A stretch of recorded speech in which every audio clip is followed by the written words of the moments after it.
Come with me, let's make some delicious vegetable soup together.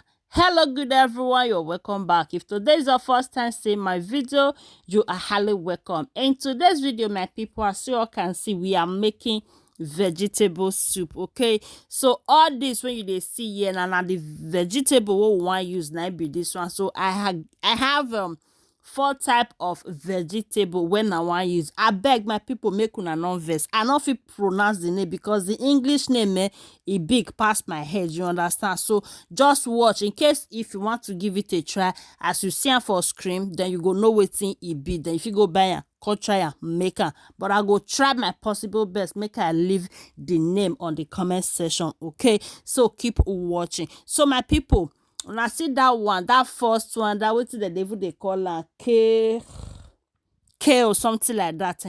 That one it dey strong. Okay, that vegetable dey strong, and the taste and all the two they like and like that. Okay, so now make me first excuse am. You know that for Africa that time, if you want cook bitter leaf soup, you need to squeeze them first, so that those tastes when you know they like, it go fair remove. Now be waiting apple for there. So after that one, my people now they see the way I take they do one. So this white one when I cook come out, my people are not they throw away hand because I not feel use my money to buy something at the end I go they throw away and no. So now I can't use this my dogun blender, this my dogun machine. Can't fair use am take cut everything down after I don't wash am thoroughly. So the next thing now my people, now the protein we go dey use for this our recipe today might be this one. So all this one and the protein when I mean for this recipe. So I don already put all the seasonable something when I get from my kitchen and I cover am. So wetin I just see there, so now the pepper what we want use for the vegetable now be that one. Okay, I have red bell pepper and yellow bell pepper, onions and scotch bonnet pepper. And now wetin I use now be that one. So yeah, now we don't come back to our protein again. This one when I can't put together now chicken and the beef. Okay, so after that one I will mix everything together. I check and say the salt not today. Okay, so I add salt again. Now we are going to start making our vegetable soup. Okay guys, so now red oil now I use. So this one are the pepper mix when I just blend. So we put them for inside our pot. We go come turn and add our mangi and not be seasoning cube. I beg mangi, then I add my salt. Okay, the next thing I will cover that made the stew for cook, you understand? So this one now my smoking catfish. Okay, followed by my white fish and my prawn. Then I can add my crayfish or more. Just the watch. So this one are my bomo. Okay, and my meat when I say cook, I don't fair use remain. Okay, now add and put them.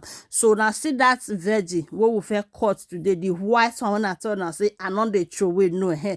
Now be the first one when I fair put, and that first veggie when I excuse, when I say I know they too they like the taste, and you feel cook am like that. So if you like am, but me I know they too they like the taste like that, you understand? So now that one I be waiting we don't put now. So this one are the remaining veggies, the spinach and all that. So I can't fair use salt and hot water to wash and just you not even reach 1 minute, just few seconds, not less than 2 for inside that hot water. Immediately you carry am comot, use cold water if possible. If you get block, put am for inside that cold water, make for no don't pass there, you understand? So now veggie now, so we need that green color, you understand? So now be wetin happen for them. After that one I will come start to dey put all our vegetable inside our sauce. Look at it now. How you seeing this? It's giving already. We never even finish, but the thing don't they give, you understand? So look at it now. Our vegetable soup is almost ready, neighbor. So my people, if you know say don't watch this video, share, you never follow, you never like kilo day kilo shell, what is going on? Yeah, now follow this page. As you do, may God highly bless you. And to my returning followers, I say may God bless you all as soon as they support and again. Look at it now. Our vegetable soup is ready. Thank you guys for joining.